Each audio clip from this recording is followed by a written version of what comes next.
오늘 찬양 때문에 설교가 확 죽게 생겼습니다. 너무 감사합니다. 인사를 잘하는 사람의 복, 마치 교장 선생님 후나와 같은 그런 설교를 오히려 명절에 함께 하면서 은혜를 나누고자 합니다. 오늘 본문은 사도 바울과 믿음의 아들 디모데가 골로새 교회 성도들에게 보낸 편지의 맨 머리글 인사말입니다. 바울은 교회에 편지를 보내거나 또 디모데전서처럼 개인에게 편지를 보낼 때에도 늘 우리 아버지 하나님으로부터 은혜와 평강이 너희에게 있을지어다, 이렇게 비슷한 형식의 편지를 늘 인사를 늘 가장 먼저 했습니다. 은혜는 하나님이 우리에게 거저 주시는 영적인 선물이고, 평강은 그 은혜를 받은 사람이 평안한 마음과 건강한 몸을 갖춘 가장 복된 상태, 이렇게 말할 수가 있어요. 그래서 바울은 항상 편지 수신자들에게 가장 우리에게 좋은 은혜와 평강을 받기를 인사했던 것입니다. 바울은 처음부터 이렇게 인사를 잘했을까요? 그렇지 않았죠. 가장 잘 믿는다고 하면서도 예수를 믿는 사람들을 잡아서 고소하고 죽였던 아주 그런 사람들이었고, 사도행전 1장 9장 1, 2절을 보면 바울은 기독교인들에게 여전히 위협과 살기가 등등해서 거기 다메섹에 있는 사람들을 잡으려고 가다가 대낮에 부활하신 예수를 만나가지고 완전히 거꾸러져서 그는 완전히 새로운 사람이 되었습니다. 그때부터 그는 늘 이런 은혜로운 인사를 하기 시작한 거죠. 누가복음 10장 5절 6절을 보면 예수님은 70명의 전도대원들을 세상으로 보내시면서 이렇게 인사를 가르쳐 주셨어요. 어느 집에 들어가든지 먼저 말하되 이 집이 평안할지어다 하라. 만일 평안을 받을 사람이 거기 있으면 너희의 평안이 그에게 머물 것이요 그렇지 않으면 너희에게로 돌아오리라. 여러분, 우리가 가장 중요한 인사가 평안을 비는 인사잖아요. 안녕하셨습니까? 이것도 평안이고. 그래서 평안의 인사를 빌었는데, 평안을 받을 만한 사람이 거기에 있으면 그 평안의 인사가 그에게 머물러서 그도 평안해질 것이고 인사하는 나도 기쁠 것이다. 만약에 그렇지 않으면, 평안을 받을 만한 사람이 거기 없으면 그 인사가 뺑 돌아와서 다시 나에게로 돌아와서 내가 평안을 받게 될 것이다. 여러분, 그렇다면 우리는요, 무조건 평안과 복을 비는 인사를 해야 된다는 거예요. 왜? 내가 평안과 복을 빌었는데 그 사람이 평안하고 복을 받으면 나도 기쁘고 그 사람도 좋고, 만약에 그 사람이 그것을 받을 자격이 없으면, 그럴 만한 그릇이 안 되면 그 평안이 고스란히 나에게 돌아와서 나에게 오게 된다는 거예요. 그러니까 무조건 우리는 평안을 비는 그런 인사를 해야 된다는 거예요. 그래서 우리는 천국 백성답게 정말 싹싹하게 남들이 듣기에도 정말 좋은 그런 인사를 잘 해야 됩니다. 그래서 오늘은 인사에 대한 말씀을 통해서 함께 은혜를 나누고자 합니다. 첫째로, 인사를 잘하지 않는 사람은요, 손해가 많습니다. 인사를 잘해야 되는데 잘하지 않으면 손해가 많아요. 예전이나 지금이나 우리가 부모님이나 우더른들에게 인사를 하잖아요. 근데 인사를 이렇게 대충 하거나 인사를 하지 않고 지나가면 보통 그 사람이 속에서 어떻게 생각하냐면, 네 집 자식인지 어른한테 저렇게 인사성이 없는 거 보니까 아주 싹수가 노랗구만, 이렇게 생각한다는 거예요. 그냥 지나가지 않아요. 그렇게 생각해요. 그래가지고 굉장히 서운하고 인사하지 않았다고 상처받고 마을 회관에 와서도요, 또 뒷담화를 하는 거예요. 아무개집 자식이 지나가는데 인사라도 하지 않고 지나간다고. 그러면서 또 한참 사람들한테 막 그렇게 좋지 않는 이야기를 또 늘어놓게 되는 것입니다. 여러분, 그러면 그 소문이 퍼져나가게 되면 그 사람의 이미지도 심각하게 훼손이 되고, 막 그 사람 그 집 자손들은 교육도 잘못됐고 이런 소리를 듣게 되니까 얼마나 사람들에게 손해가 되겠어요. 예전에 연세 드신 어떤 성도님께서 이런 말씀을 하셔요. 아니, 우리 교회 교인인 것 같은데 지나가면서도 인사를 하지 않으니까 저는 우리 교회 교인인 줄도 모르겠고, 무슨 일꾼을 뽑는데도 그 사람이 누군지도 모르기 때문에, 또 그 사람이 나를 만나면 인사도 않기 때문에 우리 교회인지 몰라서 뽑을 수 없다, 이런 이야기를 하는 거예요. 여러분, 인사를 하지 않는다고 하는 것은 서로 모르게 되고 관계가 형성이 되지 않고 많은 문제점이 생겨야 되는 것입니다. 여러분이 밥을 먹고 있는 돼지에게 한번 다가가서 돼지들아 안녕? 밥을 맛있게 먹고 있어? 그러면 돼지들이 고개 끄덕끄덕하고 꿀꿀꿀 그러겠어요? 전혀 눈길 하나 주지 않습니다. 돼지들은 인사를 받을 줄도 모르고 먼저 인사할 줄도 몰라요. 그리고 꼴꼴꼴 하면서 계속 밥을 다 먹었으니까 더 달라고만 하는 거예요. 여러분, 먼저 인사를 하지 않거나 또 인사를 해도 받는 둥 마는 둥 그냥 받지도 않는 사람은 다른 사람에게 대단히 무관심한 돼지와 비슷한 사람이다라고 말할 수가 있다는 것입니다. 이렇게 먼저 다가가서 인사를 잘하지 않거나 인사를 해도 잘 받지 않는 그런 사람들을 보면 주변 사람들은 뭐라고 그럽니까? 인사성이 없다, 교만하다, 무심하다, 냉정하다, 이렇게 평판이 좋지 않습니다. 그리고 신앙생활에서도 별로 사람들에게 인정을 못 받아요. 그리고 인간관계에서도 상당히 문제가 생기고 장사나 사업에도 손해가 많이 생기는 거예요. 여러분, 인사도 하지 않는 사람의 가게에 가서 누가 물건을 팔아주겠어요? 그래서 우리는 기본적으로 우리가 인사를 좀 적극적으로 잘하는 사람이 되자라는 거예요. 두 번째로, 반대로 인사를 잘하거나 인사를 아주 잘 받는 사람은 복이 임하고 유익이 많이 있습니다. 어떤 만남이나 교제나 거래를 하든지 먼저 활짝 웃으면서 다가가서 인사하는 사람에게는요, 상대방이 막 기분이 좋아가지고 그 사람에 대해서 막 좋은 반응을 보이고 많은 유익과 도움을 주게 되는 경우를 볼 수가 있어요. 예를 들면 여러분들이 비행기 예약을 해도 최종적으로 좌석을 받는 것을 우리가 티켓팅이라고 그러잖아요. 비행기 티켓팅을 하러 창고에 이렇게 들어가 가지고 이렇게 그냥 서 있는 것이 아니라 아이고 안녕하십니까, 고생 많으십니다, 그러면요 창구 직원이요 그 인사말을 듣고 한번 얼굴 쳐다봐요. 기분이 좋잖아요. 그러니까 그 직원은요 기분이 좋으니까 이렇게 여러분들 좌석을 타봅니다만 좌석이 좋은 좌석이 있고요, 좀 이렇게 이 이코노미석 같은데 맨 앞쪽에는요 다리를 뻗을 수 있는 넓은 좌석이 있어요. 그런 좌석으로 일부러 배정을 해준다는 거예요. 여러분, 상대에게 먼저 다가가서 밝게 웃으면서 인사할 때 인사만 했는데도 내가 이렇게 많은 유익이 생기게 된다는 것입니다.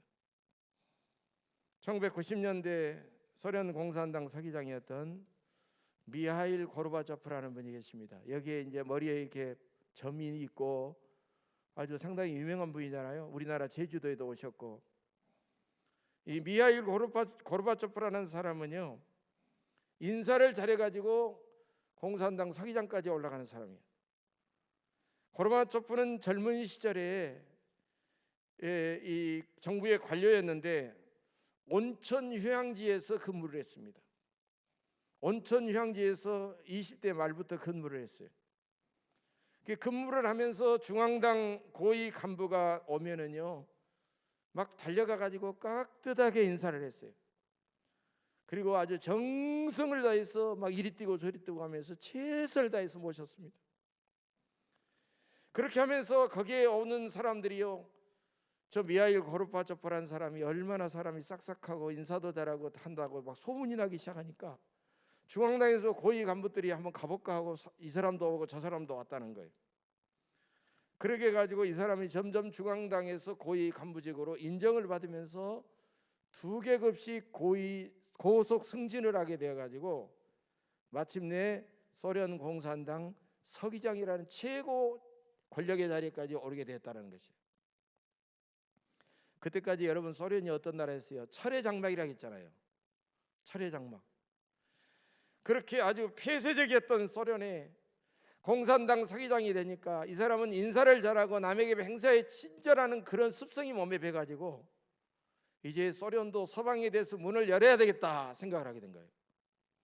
그렇게 해가지고 이 사람이 했던 정책이 바로 개혁과 개방 정책이었어요. 여러분, 이 정책을 편다는 것은 상상할 수 없는 거예요. 개혁과 개방 정책을 펴가지고 소련이 드디어 세계에서 상당히 이렇게 그런 자리로까지 올라오게 돼가지고 이분이 나중에 노벨 평화상까지 받게 됐다는 것입니다. 여러분, 이처럼 인사를 잘하는 사람은요, 언제 어디서나 만나는 사람들에게 늘 먼저 다가가서 웃으면서 인사를 하니까 사랑을 받고 인정을 받으면서 이 사람들은 점점 크게 성공할 수가 있다는 것입니다. 저는 제가 사는 아파트 주민들에게 만나면요, 누구든지 여기 어떤 사람이든지 심지어는 배달 오는 사람들에게까지 저는 먼저 안녕하세요, 고생하십니다 하고 먼저 인사를 합니다. 어떤 주민은요, 어색하잖아요. 인사를 받는 둥 마는 둥 지나가 버려요. 그래도 저는 상관하지 않고요, 아이고 고생하십니다, 안녕하십니까, 누구십니까, 몇 동에 사십니까. 제가 인사를 하다 보니까 나중에는 그 사람이 다시 만나면요 또 못 지나가잖아요. 그러니까 예 하고 인사를 해가지고 어떤 경우는 이제 저에게 먼저 인사하는 사람도 생겼어요. 여러분, 제가 여기서 상당히 지금 2016년 9월부터 살게 되는데 제가 예원교회 목사라는 것을 그 주변에 거의 대부분 다 알아요. 만약에 예원교회 목사인 저 목사는 예원교회 목사인데 목이 뻣뻣해서 잘 인사도 안 한다, 무뚝뚝하다라는 말을 듣는 것보다는 예원교회 목사는 참 겸손히 인사도 잘한다라는 말을 듣는 편이 여러분 얼마나 더 좋겠습니까? 이것은 선한 영향력의 문제고 전도의 효과에도 전혀 다르다라는 거예요. 그래서 우리는 인사를 잘하거나 인사를 잘 받는 사람은 이렇게 복이 있고 유익이 있다는 것을 항상 기억해야 됩니다. 세 번째로, 인사는 어떻게 해야 되느냐? 마지못해서 체면상 형식적이고 습관적으로 하는 인사보다는 밝게 웃으면서 진실하고 따뜻한 마음으로 다가가서 인사를 해야 되는 것입니다. 마지못해 형식적으로 습관적으로 인사하면요 그것이 금방 드러나요. 그러면 인사를 받는 사람도 별로 유쾌하지도 않고요, 그래 할 수 없이 인사하는구나, 그냥 가다가 거기만 까딱하고 슬쩍 지나가 버리고, 인사를 안 할 수는 없으니까 저렇게 대충 하고 하는구나 이러면서 별로 기쁨도 없고 오히려 그런 인사를 받으면 더 기분이 나빠져요. 어떻게 인사해야 될까요? 먼저 인사하되, 항상 먼저 인사해야 돼. 인사는 주도권을 쥐고 있어야 돼요. 항상 먼저 인사하되 머리만 까딱하지 않고 고개를 깊이 숙이고, 그 다음에 눈은 상대방의 눈을 바라보고, 그 다음에 미소를 짓고 다가가야 됩니다. 그러면서 그분이 장로님이면 장로님, 권사님이면 권사님, 사장님이면 사장님, 부장님이면 부장님, 직책을 불러야 돼요. 인사를 하는데 거기 끄떡 하면 내 옆에 있는 사람한테 인사하는지 저쪽에다 인사하는지 모르잖아요. 내가 직책을 불러지 나에게 인사하는구나 라는 것을 알게 되는 거예요. 직책을 부른 다음에 그동안 안녕하셨습니까 하고 부드럽게 직분을 부르면서 밝게 인사를 해야 된다는 것입니다. 그런데 인사에 대한 것이 얼마나 중요한지요, 제가 우리 교인들에게 인사에 대한 설교를 한번 해야 되겠다 생각하고 있었는데 2017년 동탄 시온교회 하근수 목사님이라는 분이 계시는데, 이 하근수 목사님이 동탄 시온교회 목사님이 책을 하나 쓰셨어요. 책 제목이 재밌습니다. 이런 제목이에요. 인사만 잘해도 먹고는 산다, 이런 책이에요. 5년 전에 나온 책인데 인사만 잘해도 먹고는 산다, 이 책입니다. 이 책에서 이 하 목사님은 인사의 의미에 대해서 아주 다양하게 설명하고 있습니다. 인사는 관심입니다. 인사는 나눔입니다. 인사는 소통입니다. 인사는 겸손입니다. 인사는 돌봄입니다. 인사는 최고의 리더십입니다. 인사는 사랑입니다. 인사는 예배입니다. 인사는 복음입니다. 인사는 전도입니다. 인사는 부흥입니다. 인사에 이런 어마어마한 뜻이 들어있다는 것을 저는 다시 한번 이 책을 훑으면서 깨달았어요. 우리가 대단히 인사를 사소하다고 생각하잖아요. 사소하지 않습니다. 인사의 의미가 이렇게도 많다는 것입니다. 그러면서 이분은 이 책에서 바르게 인사하는 법에 대해서 소개하고 있습니다. 어떻게 인사하는 것이 바르게 인사하는 거냐? 인사는 먼저 하십시오. 두 번째로 찾아가십시오. 세 번째로 미소로 다가가십시오. 네 번째로 밝고 부드러운 목소리로 인사하십시오. 다섯 번째로 따뜻한 스킨십으로 마음을 표현하십시오.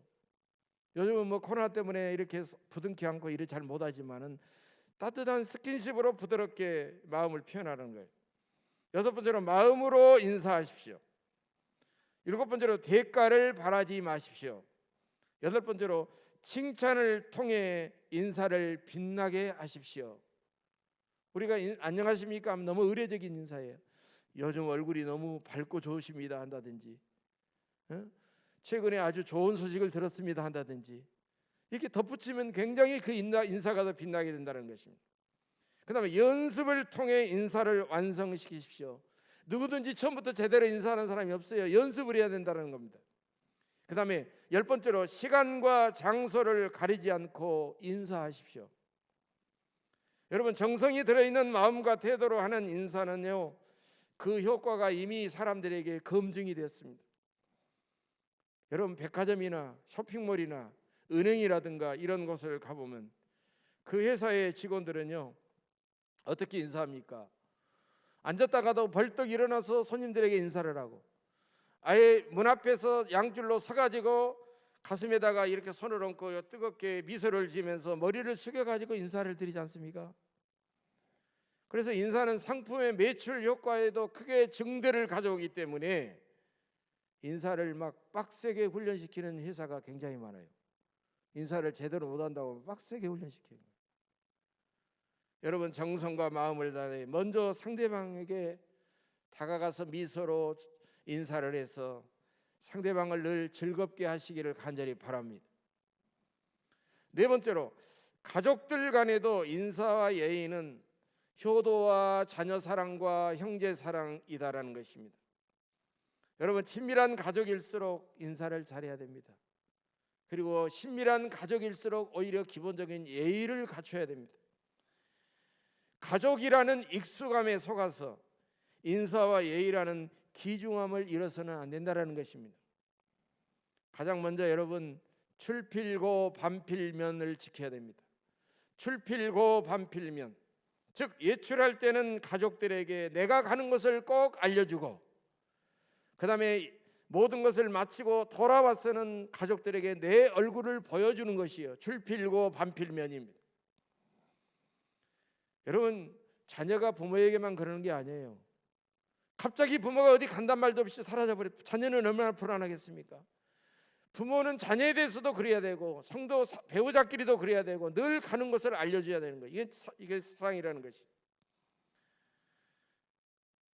여러분, 친구들과 저녁 식사를 하는데 아무 말 없이 밥 먹고 들어갔는데 집에서는 아내가, 엄마가 정성껏 찌개를 끓여놓고 준비해다가 밥 먹고 들어가는 얼마나 실망하겠어요.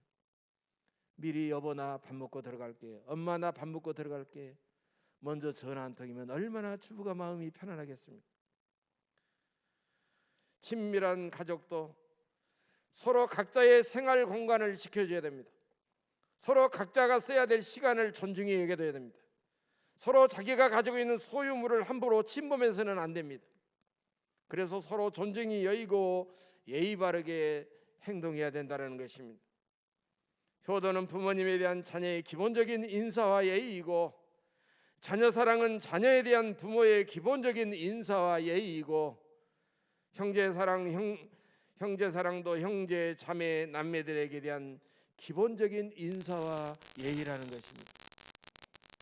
추석이나 설 명절에 후손들이 조상의 묘소를 찾아가거나 조상의 뼈가 담겨져 있는 낙골 땅을 찾아가서 정말 진실한 마음으로 절을 하는 그런 이유도 무슨 조상들을 통해서 구원을 받거나 조상들을 통해서 복을 받으려고 하는 그런 계산된 행동이 아니라는 거예요. 그것은 조상들이 있으므로 내가 이 땅에 존재합니다. 그리고 조상들의 가르침과 베푼 은덕에 감사를 드리는 인사요 예의라는 거예요. 왜냐하면 조상들은 비록 몸은 떨어져 있지만 시간과 공간을 가로넘어 믿음으로 사랑으로 함께 지금도 연결되어 있기 때문입니다. 우리가 이런 것을 가지고 무슨 교리적으로 날카롭게 우상 숭배다 이렇게 할 필요가 없어요. 그것은 누가 우상 숭배적인 차원에서 그렇게 절하는 사람 없어요. 너무 그렇게 남의 하는 것을 평가하고 판단할 필요가 없다는 거예요. 넓은 마음으로 남에게 산자나 죽은 자에게 깍듯하게 인사하고 예의 바르게 대할 때 우리는 더 따뜻하고 올바른 인간답게 살아갈 수가 있다는 것입니다. 이렇게 가족들 간에도 인사와 예의를 자연스럽게 실천하고 배우고 체득하셔서 다른 사람에게 깍듯한 인사와 예의를 다함으로써 많은 사람을 더 깊이 이해하고 존중하고 그들의 마음을 공감하고 사랑하시기를 간절히 바랍니다. 다섯 번째로 교회 성도들 간의 인사와 친교는 천국의 삶에 대한 미리 예행 연습하는 것입니다. 가정에서는 가족들 간의 인사와 예의와 친교는 대단히 중요하고 교회에서도 성도들 간의 인사와 예의와 사랑의 친교는 대단히 중요합니다.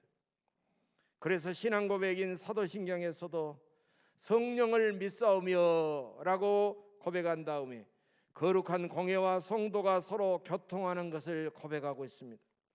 왜냐하면 우리는 교회를 탄생시킨 성령의 존재, 성령을 우리가 먼저 고백한 다음에 거룩한 교회와 성도의 교통의 중요성을 고백할 수밖에 없다는 것입니다. 우리는 구원받고 이 땅에 살지만 천국 시민권을 우리는 가졌기 때문에 언젠가는 이 땅에서 우리는 육신은 죽고 반드시 우리의 영혼은 천국에 들어갑니다. 우리는 천국에 들어갈 때까지 이 땅에서 서로 인사하고 사랑의 친교를 나누면서 천국의 복된 삶을 예행 연습해야 됩니다. 이 예행 연습을 많이 하면 할수록 천국의 생활이 얼마나 감동적이겠습니까? 앞서간 성도들을 만나고 그 다음에 우리가 천국에 있을 때 그 다음에 따라온 성도들을 또 반갑게 만나면서 얼마나 감동적이었어요. 그러나 이 땅에서 인사는커녕 서로 미워하고 싸웠다면 여러분 천국의 입장에 있더라도 얼마나 천국에서의 만남이 어색하고 불편하고 심지어는 하나님의 마음까지 불편하게 하겠습니까?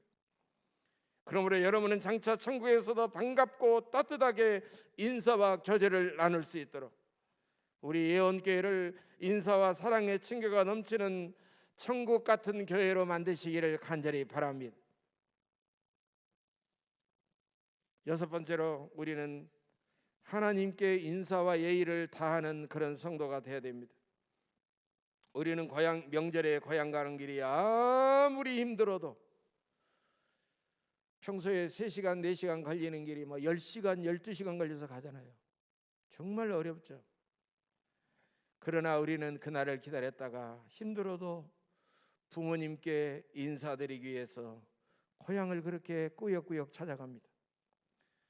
부모님의 영혼이 천국에 계신 자녀들은 어떻습니까?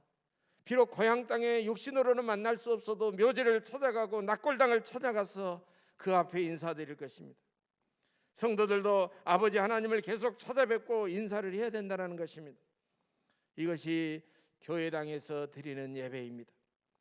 명절에 부모님께 얼굴을 보여드리는 것이 기본적인 자녀의 인사와 예의이듯이 교회에서 가정에서 홀로 예배드리지 않고 교회에서 예배를 통해서 하나님께 얼굴을 보여드리는 것은 하나님께 대한 중요한 인사와 예의라는 거예요.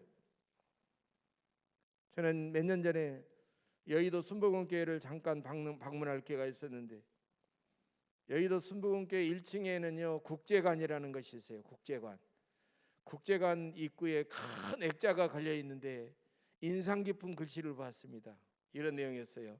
안녕하세요 성령님. 야, 뭐가 그 글씨만 보고도 가슴이 찌릿하더라고요. 안녕하세요 성령님. 하나님께 인사하는 거죠. 하나님 아버지도 우리에게 인사를 받고 싶기 때문에 하나님은 교회당을 힘들어도 계속해서 찾아오는 사람을 하나님은 기뻐하신다는 것입니다.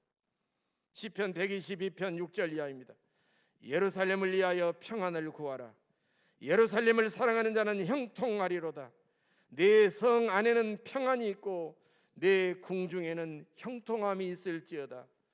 내가 내 형제와 친구를 위하여 이제 말하니니 내 가운데 평안이 있을지어다. 여호와 우리 하나님의 집을 위하여 내가 너를 위하여 복을 구하리로다.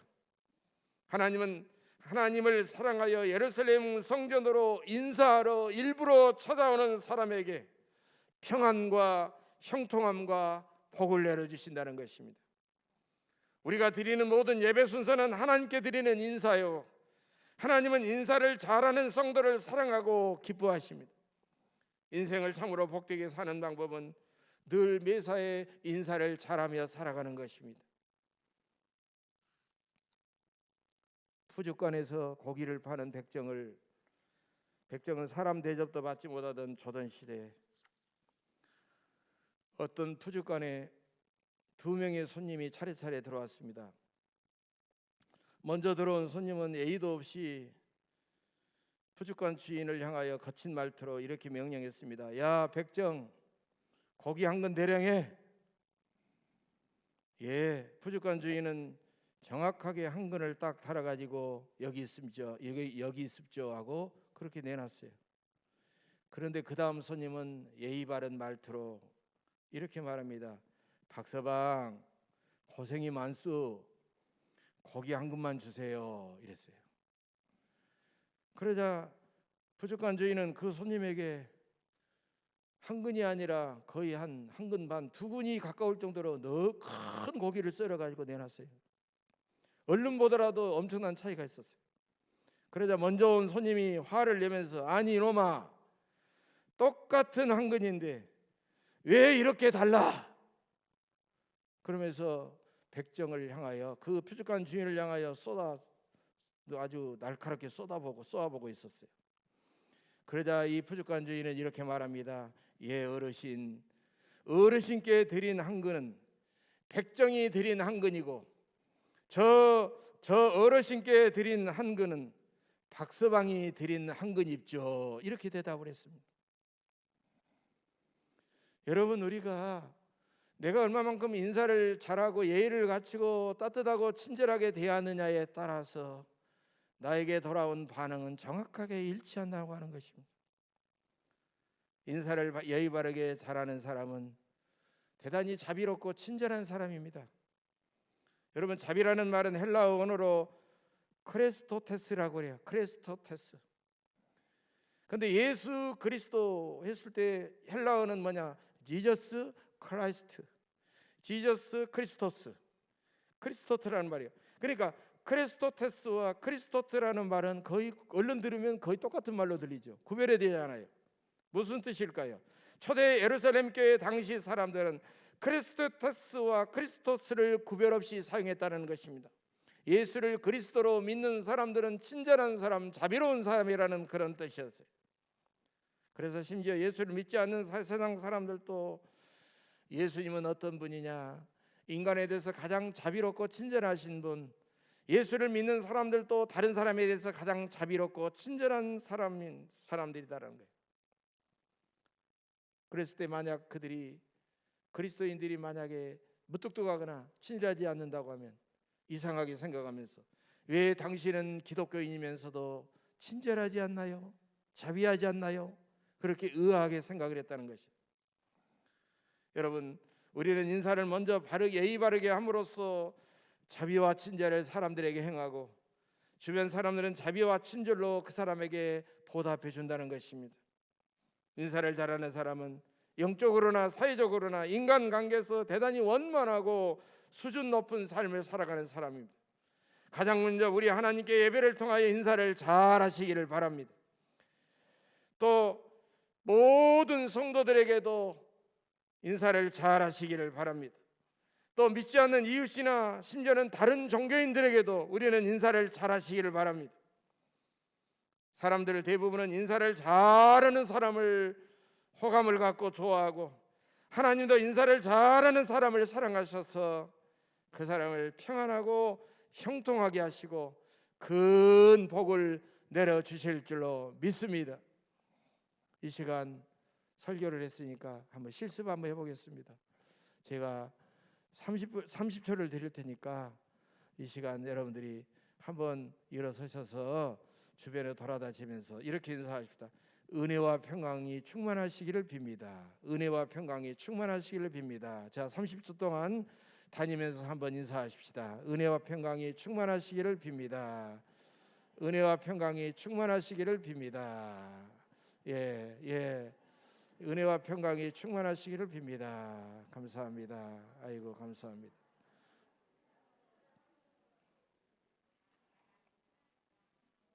어째 기분이 좋죠? 예, 인사를 받으니까. 어떤 경우는 인사를 하는데 거기만 끄떡끄떡하고 자기는 인사도 안 해. 함께 기도하겠습니다. 거룩하고 자비로우신 아버지 하나님, 참으로 부족하고 연약한 우리를 십자가 은혜로 구원하시고